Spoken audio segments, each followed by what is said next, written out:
Dearly redheaded, we are choosing consciousness today to get through this thing called grief. Interesting word, grief. It means love, which makes for a mighty good joke. But I'm here to tell you, there's nothing else. Just joy. And if the big picture tends to bring you down, go crazy once your life goes. Woo! All right, this is our third episode with Melanie Diotte, and in our last episode, I got a little intense, and I appreciate Melanie hanging in with me. I just want to say that where I'm at with my sons in their 20s are, they're taking space. It's not full estrangement. I'm taking space. I'm trying to say it's time for their individuation, meaning I know your 20s is a great time to individuate, so I'm trying to hope that they're doing that in conjunction with appreciating that at 56 I am really pushing myself to have these conversations, save others' grief, and incite joy. So thank you, Melanie. Well, thank you. Thank you, Joanne. And you shoot with the examples, how people are responding to what you wrote, please. So I'm going to use the examples on TikTok because this is where I got most attention on this. There's somebody very popular apparently on TikTok called Doormat Mom, who's estranged from her children, and she said our entire society needs to talk about this. Michaela, Gen X here. Respectfully, I'm not going to parent my parents while parenting my child and myself after no one parented me. Some boomers caused too much damage. 46 years of trying to make a family. No thanks. Somebody responds to her. So you expected your parents to parent their parents and to parent you while no one parented them, but you aren't willing to do the same. Nope. Gotcha. That was an interesting one. That's what we just talked about, and that's where the insight they don't have it yet, or it's too painful to examine it. Exactly. I let her go. For me, not being in her life just makes it better. Then I accept her decision. I just want her to be happy. A lot of millennials and Gen Zs got on this topic and said, oh, but I was abused. I was neglected. Of course I'm going to abandon my parents. And I don't know if it's a comprehension issue because they have their own followers and their own TikTok creators who talk about, this issue from their perspective. But I kept having to say, but this post doesn't refer to children who went through extreme abuse. I'm truly sorry you went through this, but please reread so you can comprehend that this post is not meant for people like you, meaning those who are truly, truly abused. Stop telling us our reasons aren't valid. We suffered the way we did because of them and their lack of accountability in how they treated us. No one is going no contact simply because their parents are annoying. The amount of abusive parents still trying to blame us for protecting ourselves and future generations is sickening. I'm 65 years old, just following her responding. So heart-wrenching beyond words. I'm learning to be silent. I try not to talk too much. I'm trying not to tell too many stories that I love. I'm trying not to be a bother. I know my adult children don't want my company, so I try to be a wallflower when I'm around them, when I feel their impatience with me. It seems I'm only wanted around if I can offer something they need. I'm running out of offerings. accept my love. Ouch. May I I wish comment? people, When yeah, when you're done, I want to comment. Were you done? okay, I'm done with one. Well, here's one more. I wish people would stop calling no contact a boundary when it's just a silent treatment in disguise. If it's not abuse or danger, cutting people off is not healthy, it's control. Talk it out, work it out. That's how adults handle problems. Yes. So these are just a few of the comments. My comments for their side of things. I abandoned first. I abandoned my siblings due to abuse. I consciously stood up, said no more, walked away. In my case, my siblings were much, much older. They were not my parents. So I just also want to say it's not always parents. It can be other people.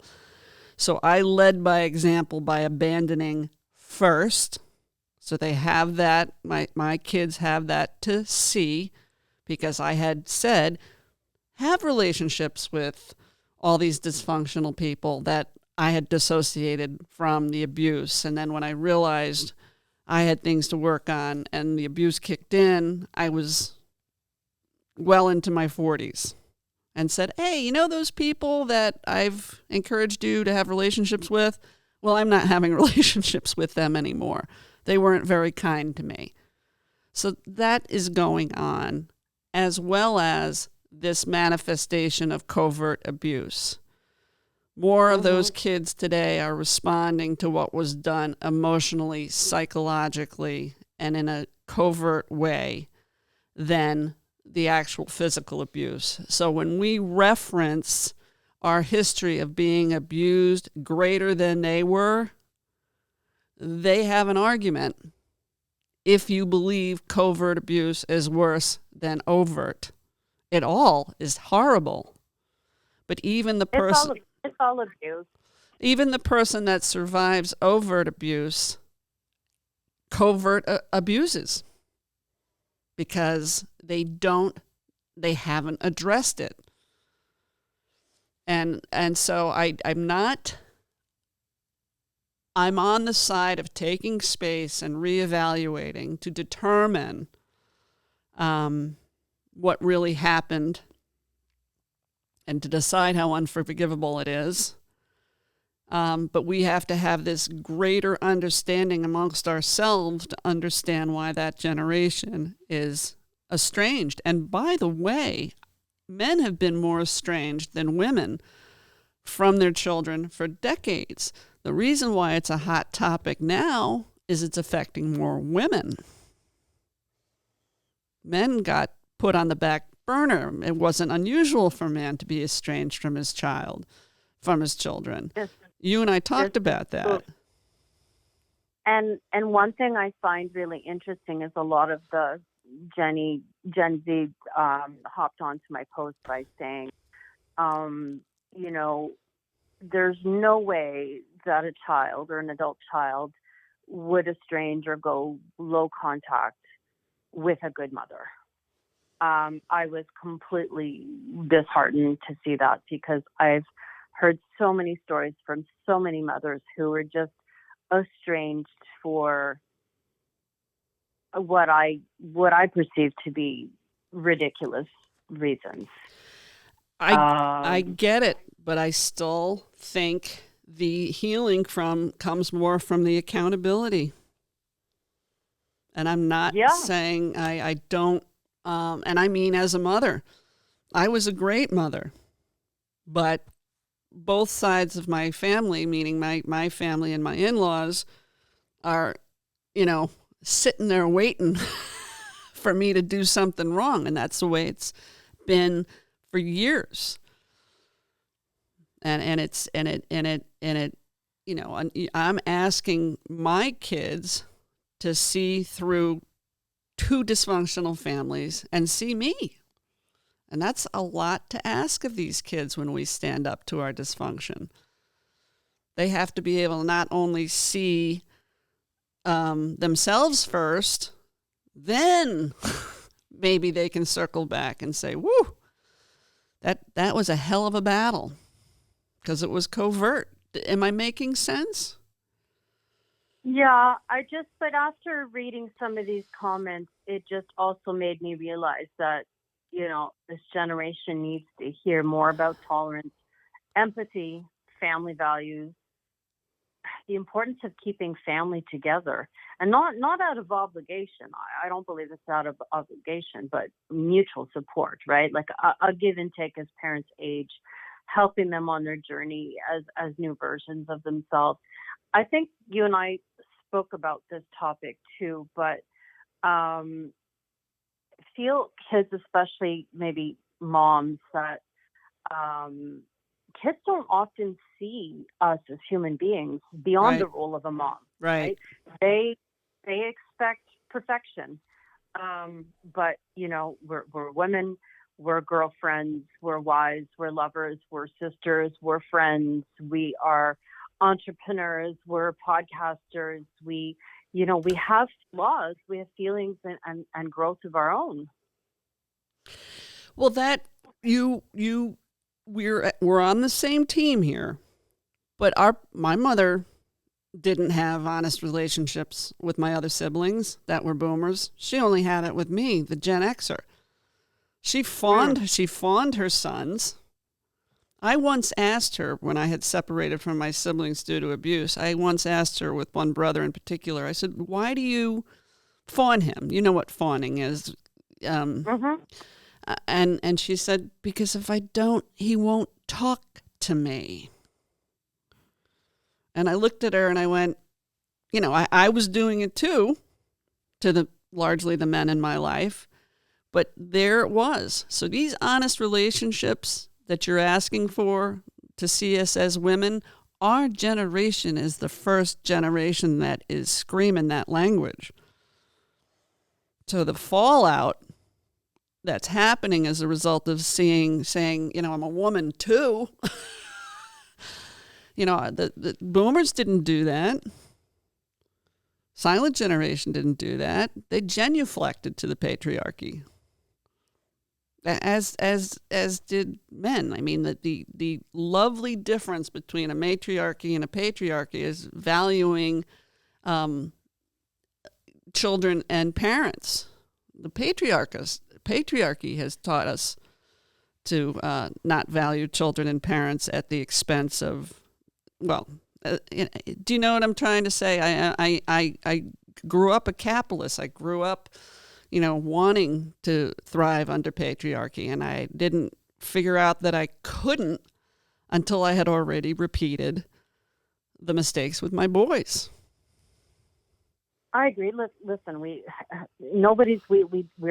don't have a parent manual, right? When our kids were born, all I ask of my kids is to see me now as an adult, and because of their age. I mean, I'm not talking about 10-year-old kids or 15, but as our children grow in their 20s and 30s, to see us as human beings and not just as the role of a mom. And this is what I ask of my kids in that generation, is to understand that we are just more than moms. We're both single moms. I mean, I raised 3 kids by myself. Every house, every car, every penny that I earned was from me, right? It was a tough go, and I played the role as the perfect mom for a long, long time, Joanne. And now, and I'm 53, going to be 54 soon. I want to be seen more than that. I want to see as a mom, as a friend, as a girlfriend, and have some freedoms that I didn't, because I'm telling you, for 15 plus years, it was go, go, go, 3 kids on my own, business, house, and that's tough. And we break down, especially single moms, right? We break down. We're not perfect. We may say things we do that we don't mean, and that's why we go back to intention and context. And I try to explain to my kids, and I know it's not their fault. It's not their fault that their father and I divorced, but I do need them to realize that I did the best that I could under very, very difficult circumstances. Again, taking care of my parents, taking care of 3 kids, running a business, paying my own mortgage, paying my own car payment. But as you say, they're in their 20s and early 30s, and they don't understand what these responsibilities are and what it means. Yeah, I know a lot.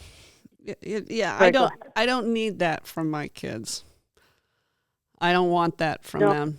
I want them to look at themselves and figure themselves out, and they can figure out their father and I used to say to them when they were little, and I raised them pretty much myself too. I had someone who was deeply wounded, and I don't want to go there, but I didn't get out as soon as I should because it meant losing everything financially and otherwise, and I tried to hang on, and I lost that battle too, and I had to walk away from almost $1 million to be divorced. So it was my whole life savings, and I thought I could do it, and I couldn't have been more wrong. So I'm sure you did want to break up the family unit, right? God, I would have broken up the family unit in a New York second if I knew what I knew now. Please. But I know in my case, then I stayed for the longest time because of guilt, and wasn't so much for money because I had started my business and bought my own home, and it wasn't really for financial reasons. For me, it was really to keep the family unit together.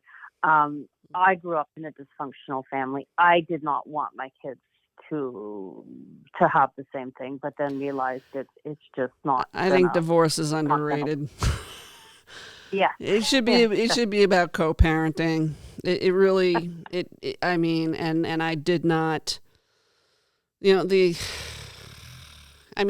thing being worse than being married to who I was married to was being divorced from them. So it was the frying pan into the fryer, and I think these things are things that we also should be talking about, because as much as we share DNA, if my one of my sons, well, both my sons are deeply self-aware for where they're at, I feel, but one of them in particular, when he was 4, looked at me. You know how that portal of when kids are young and when people are dying, you know how those portals open and you get that incredible insight from children or elderly people who are passing away. Do you know what I mean?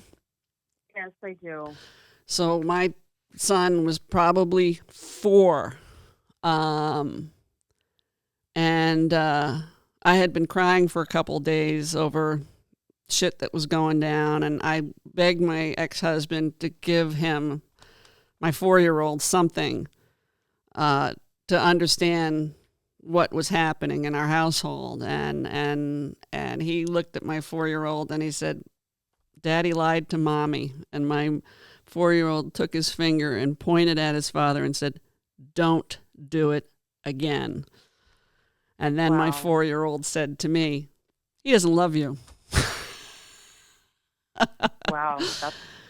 So, we're also neurodivergent. We're both on the spectrum, and I feel that autistics in general are more claircognizant, and that's another fucking story. But yeah, this stuff about what we experience and hanging in there for the sake of family is another form of fawning.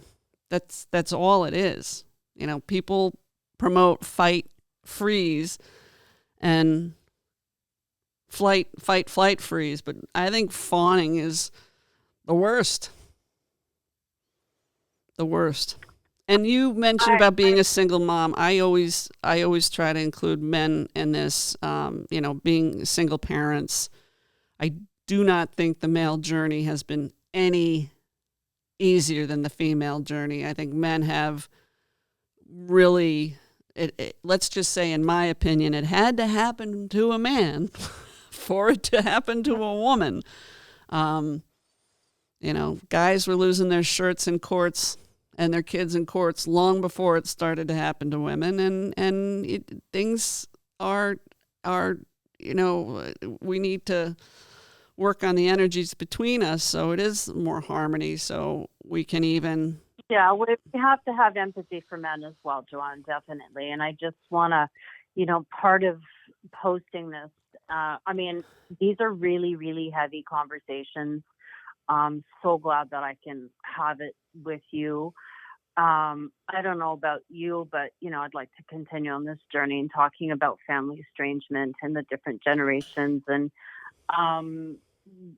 just to tell people that there's hope. Families are complicated. There's nothing more complicated than families.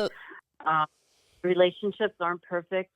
But, what I'm trying to get out there is that even the smallest gestures, just the smallest understanding, empathy, and support can make such a huge difference for healing. Healing is possible, right? It's for parents, for children, for ourselves. I would love it if you and I together can try to break these cycles of trauma. Absolutely. Forgive when it's safe, and choose to love when it feels hard. I'd love to do that with you. Absolutely, and I think self is first. You got to heal yourself, and we've got to give these kids. We've got to give them grace. And I know the heartbreak. I know the heartbreak. And you had shared with me. Where are we with time? All right. You had shared with me, and I want you to share it here. What it's doing to parents wanting to end their lives, and you had shared something off the air. Do you want to share it again about? I don't know. Remember how you said it, but inquiries are on the rise in Canada about assisted suicides. Well, I was reading some stats, and apparently 1 out of 4 families are estranged. I think that's a huge number. Yeah. I got so many comments. We obviously don't have time to run through all of them. There's over 2,000 comments now to that article. But there are mostly from mothers. There's a couple of men, but I would say 90% of the comments are from Gen X moms who are actually gutted, don't feel a purpose because, they feel that their whole purpose was to raise their children, and then to see their children grow and become grandparents and go to their weddings. And some of them have shared that that's never going to happen to them. Some of them are widowed, some of them are sick, and they just don't have the will to live. So I don't know. I think I don't know what it's like in the U.S., but in Canada, in Montreal, Quebec specifically now, if you are diagnosed with any terminal disease or any disease that you're known to suffer, that you're going to suffer, you can ask for, I think it's called MAID, assisted suicide, and actually plan your death. And that includes major depressive disorder. And some moms are actually thinking about doing that. And, in doing this, I want to help these moms, these parents, these dads to reclaim their own peace, strength. My hope for anyone listening today, whether it's the estranged child, the estranged parent, is to find the courage to show compassion, set healthy boundaries, and nurture the connections that truly matter. I don't think it's ever too late to heal, to empower ourselves. Totally agree. And to build the kind of family and life that reflects understanding, love, and mutual support. So this is what I hear. This is what I hope our listeners today get out of this. Absolutely. Absolutely. And I had one heads up. I tend to think in pictures, patterns, and numbers. What I see and what has happened to me, and I've been able to have the conversation with others that are further along the estrangement path, because you can see the magnitude of the heartbreak as it progresses. One thing is when you start to rebuild, it still puts a lot of women and men on eggshells, because they're still, as the parent, expected to be the parent, but also, be the listener and not respond. It's heavy because it's multi-generational.